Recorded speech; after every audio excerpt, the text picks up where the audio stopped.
નમસ્કાર, Natubhai Kariya trustee presidency school Surat. આજે બોર્ડની એક્ઝામ શરૂ થઈ રહી છે ત્યારે ધોરણ 10 અને ધોરણ 12ના ટોટલ 1,59,000 વિદ્યાર્થીઓ સુરત જિલ્લામાંથી પરીક્ષા આપે છે। બોર્ડના કુલ 16 લાખ કરતાં વધારે વિદ્યાર્થીઓ બોર્ડની પરીક્ષા આજે ગુજરાત રાજ્યમાં આપવા જઈ રહ્યા છે અને પ્રેસિડેન્સી સ્કૂલની અંદર ધોરણ 10ના 15 બ્લોક ફાળવવામાં આવેલા છે, જેમાં 450 વિદ્યાર્થી પરીક્ષા આપવા જઈ રહ્યા છે। એક શાંત વાતાવરણમાં વિદ્યાર્થી પરીક્ષા આપે અને એક પરીક્ષાને ઉત્સવ તરીકે ઉજવે એવો એક માહોલ ઊભો કરવામાં આવ્યો છે। વિદ્યાર્થીઓને કુમકુમ તિલક કરીને આવકારવામાં આવે છે, સાથે સાથે કોલ્ડ ડ્રિંક્સ આપી તેઓને કોલ્ડ ડ્રિંક્સ અને પેન આપી તેને હળવા કરવામાં આવે છે।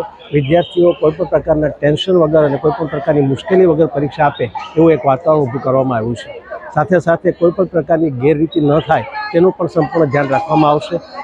દરેકે દરેક ક્લાસની અંદર સીસીટીવી કેમેરા મૂકવામાં આવેલા છે, જેનું રેકોર્ડિંગ થશે અને એક પશ્ચાતાપ પેટી પણ મૂકવામાં આવેલી છે કે વિદ્યાર્થી દાખલ થાય અને કદાચ એની પાસે કોઈ પણ પ્રકારનું સાહિત્ય રહી ગયું હોય તો એ ભૂલથી લાવેલું સાહિત્ય પશ્ચાતાપ પેટીમાં નાખી અને હળવા ફૂલ થઈ અને પરીક્ષા આપે।